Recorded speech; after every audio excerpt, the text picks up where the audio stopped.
Day 5, the big drive day. Today we have to drive 420 miles back to Kearney, Nebraska. We do not race today.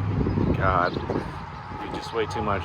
The drive itself is going to be anywhere, probably I'm going to guess 12 hours. That's going to be my guess. About 12-hour drive between stopping for fuel, stopping for food, driving with a bunch of cars that have trailers, weather. It might rain on us. We're trying to beat the rain. But it's going to be a less eventful day, hopefully. Hopefully just a very long driving day. And then tomorrow we will race where everyone has to at least break the beams to prove their cars made the drive and are a street car. And then they'll have some competitive racing after that. Some people get qualified for different classes than normal, like the FAF class, which is what Aaron is probably going to be in, with the top fastest cars of the event. And if he wants to win that, he's going to have to go full tilt because there's a couple cars here that run in the 7s. The one that runs in the 6s, or has potential to run in the 6s, is out. He had cast arc failure with his engine. So Aaron could have a chance to win that one if he got put in it. But apparently the Gojira GTR is running solid again. They've been battling with that car all week. Having tons of issues, but I think they got it dialed in. That is a fast car as well, so it'll be close if they all run in that event and it doesn't rain out the event. Another part of a drag and drive event is the random stops on the side of the road. This one, because our Texas flag hanging on by a thread, she did her best, but 90 miles an hour for hundreds of miles is just going to rip it apart. So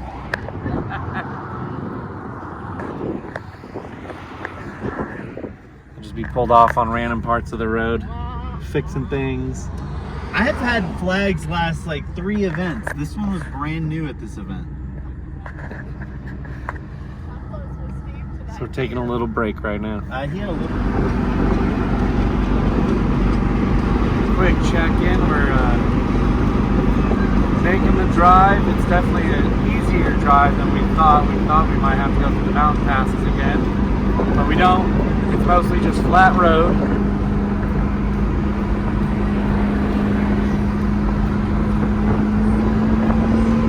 For some of you that wonder what I do while we're on the drive, usually if we're not following a big group,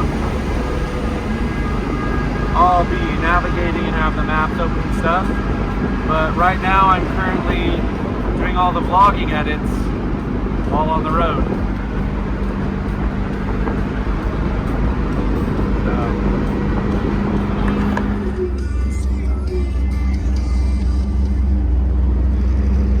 One of our common stops, pretty much what we're going to be doing throughout this whole day.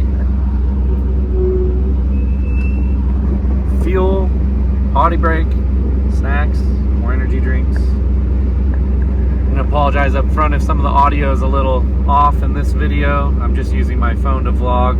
Probably don't have to have all my camera gear up here in my lap while I'm also editing videos and photos on the road. This way, when I get to the hotel tonight, I can just dump it all straight into YouTube and let it upload overnight while I'm sleeping, rather than staying up another couple hours and getting no sleep again. All right, we are at checkpoint 1 for today's drive, where you have to prove you've come to these locations by stopping off at set locations and taking a picture with your car and the item that needs to be in there. For instance, on this location, you got to get that in the shot with your car.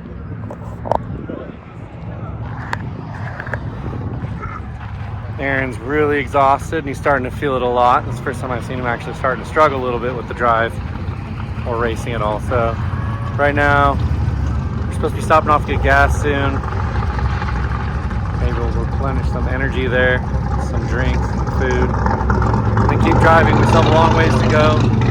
On top of the fact that we lose an hour with the time change coming from Colorado back into Nebraska. Get my GoPro out. In drag and drive fashion, we found our first issue on the way back.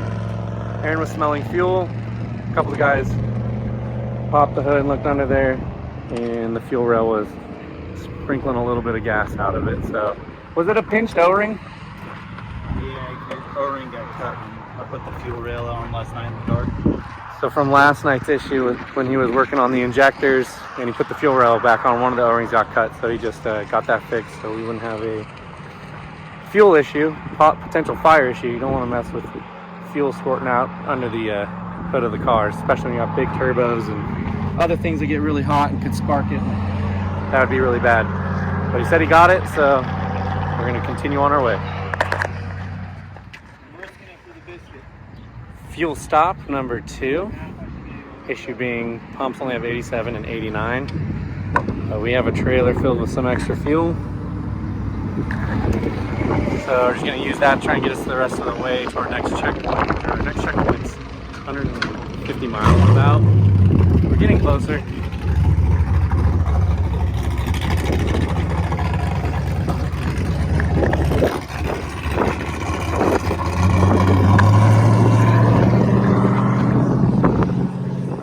Probably have another fuel stop though before the next checkpoint. Generally we stop every 100 miles or so. Just have to see how the group's feeling because we still have quite a drive left. Alright, we are at our next stop, lunchtime, Las Cantinas, a very small town vibe area. Has a pretty high rating, so hopefully it's pretty good. We are all starving. Almost 3 o'clock, so definitely lunchtime. We are at checkpoint 2, final checkpoint of the day, final checkpoint for the entire event. From here we have probably about a 40-mile drive to Kearney, to the track where this route ends. And then tomorrow we'll be racing, final day of racing, and then Saturday we'll be heading home. Nothing too eventful between lunch and here. Lunch was good. That little La Quinta restaurant was pretty good. Small old town. Had some historic gas stations and stuff. But it is hot. We all just want to get this done. We made it to the track. No major issues or hiccups on that long drive here. That's good. Minus the little fuel leak that was sorted out by Aaron. So weather's pretty nice today. See, there's not a whole lot of people here yet.